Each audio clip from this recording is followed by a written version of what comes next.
Taiwan was another country that was mentioned. Taiwan, I mean, we know the relationship between Taiwan and China. Taiwan has two major registered exchanges, Mycon and BitoX.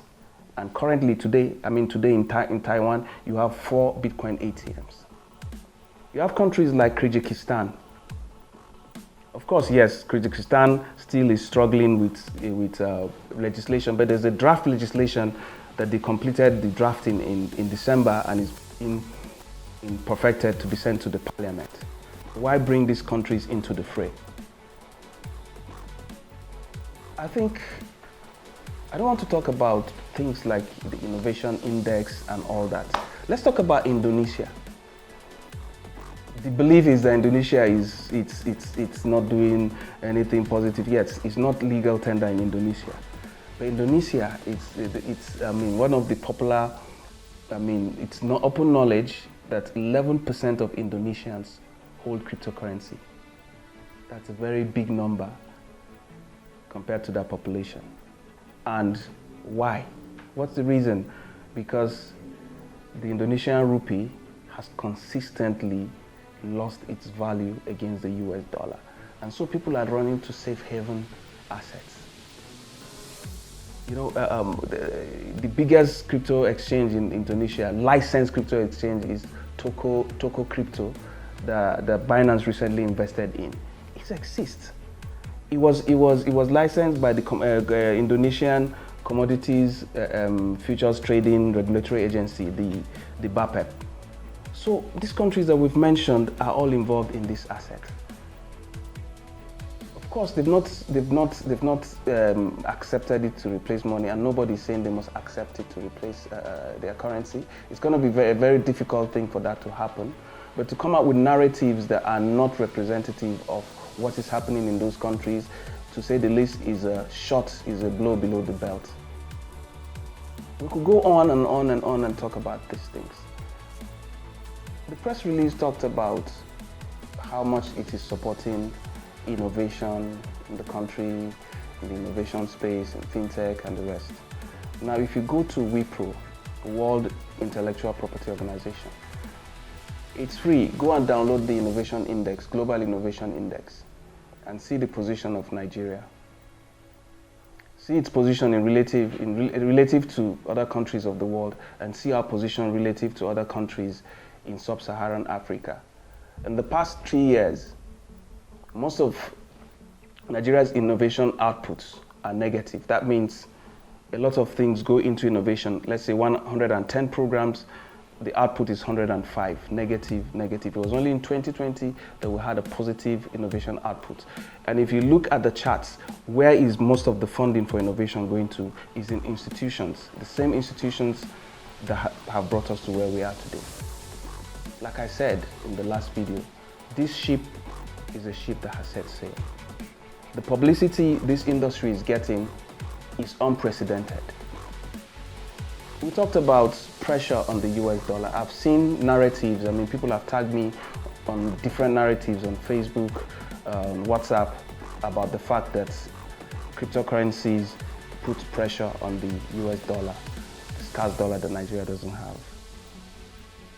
And I see clearly the ignorance in that. Nobody uses US dollars to buy in Nigeria, to buy cryptocurrencies. It's purely Naira. So even if you allow that to happen, it means importers, a lot of young people use cryptocurrency to import goods from China to sell in Nigeria, in Lagos. Computer parts, computer spare parts, different types of goods. You're taking pressure off the US dollar, which we don't even earn enough. I wish I could get a chart to compare the growth of the Naira to the US dollar in the past 20 years and see how well we have fared as an entity that is responsible for safeguarding the integrity of the Naira at 480 Naira to the US dollar. I think there's enough work to do. There's enough work to do. I just read the news and was it Punch newspapers today, and that we're not going to get out of recession till 2022. in 2022. A lot of work to do. Why not concentrate on that? Cryptocurrency, Bitcoin is a global phenomenon that's come to stay. It's not about now, it's not about today, it's about the future.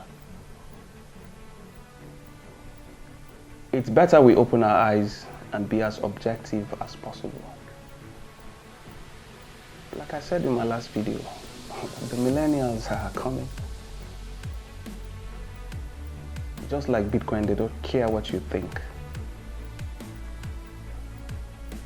Just like Netflix and Blockbuster. Just like Amazon and Barnes and Noble. Just like Elon Musk and Warren Buffett. When the new comes with good intentions, the old has to give way. And as such, a new thing is coming. A tidal wave is blowing all over. Market capitalization has moved from a mere maybe $10 billion 5 years ago to 1.3 trillion. The world's richest man just recently splashed $1.5 billion into this asset, this cockroach of finance that cannot be killed. And so it's not one entity that's going to stop it. It's not one entity that's going to kill it. How can you kill what you cannot see? But I know, like one of my popular musicians said, Nas, he said, people fear what they don't understand and hate what they can't conquer. The cryptocurrency industry has come to stay. Different plays it's bringing have come to stay. And before I round up, there was this narrative in that press release about the fact that, and this is where I felt Mr. Osita's anger. He said it doesn't have any intrinsic value and it will never have. Never say never. Tomorrow is not within your control, most especially something that has to do with technology that you don't understand, that it can never have any use case. When DeFi protocols are dominating the marketplace and are lending to people without any hassles of this one, that one, many DeFi protocols, they are redefining the business of lending and borrowing. Liquidity pools, people can contribute their funds to different liquidity pools and get paid interest rates better than the 3% that you get paid for subsidizing the Nigerian economy. We need to understand what we're talking about before we make statements. Thank you guys. I think I've talked enough for today. Thanks for watching the video. If you enjoyed the content, don't forget to smash the like button, don't forget to subscribe, and don't forget to hit the bell icon so that you get new videos as soon as they come out. Thank you very much, and don't forget to have a very good dinner. Thank you.